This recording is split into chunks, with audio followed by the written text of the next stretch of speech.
Eric Dickerson was on a radio show, Fred Rogan and Rodney Peete on AM 570, and had this to say about Shedeur Sanders.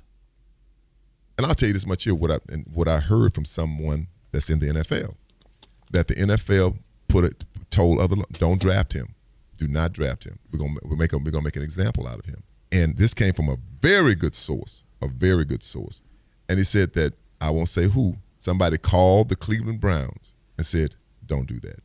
Draft really? him. Yep, draft him. Don't do that. Because they weren't going to draft him either. They weren't going to draft him. Your thoughts, Albert? Yeah, I always think these sorts of conspiracies are a little overdone. I don't think there was any conspiracy here. I think it's relatively simple what happened. I think the great majority of NFL teams did not view him as a first-round prospect, contrary to what had been out there for the year previous.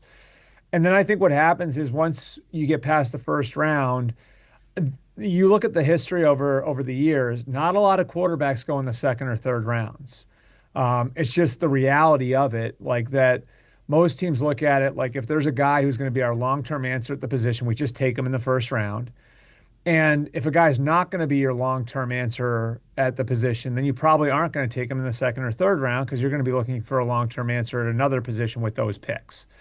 So the fate of Shedeur Sanders, I think he fell out of the first round for football reasons. I think he kept falling for everything else, right? Like for the fact that most coaches look at their backup quarterbacks and say, I want you to blend in with the furniture. I don't want to notice that you're even here. You know, that's the way, for better or worse, most teams approach the quarterback position, which I think to some degree short-circuited the careers of guys like Tim Tebow and Colin Kaepernick. So I Shedeur's case was complicated going into the draft, but I don't think it was that complicated where there was some sort of weird conspiracy to keep him out of the league.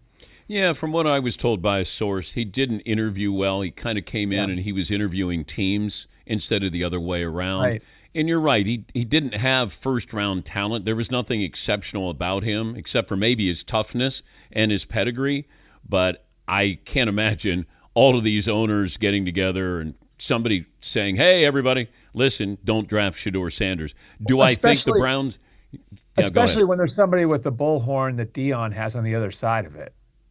You know what I mean? That seems like ridiculous. That seems like the wrong tree to bark up, doesn't it, Dan? Yeah, it does.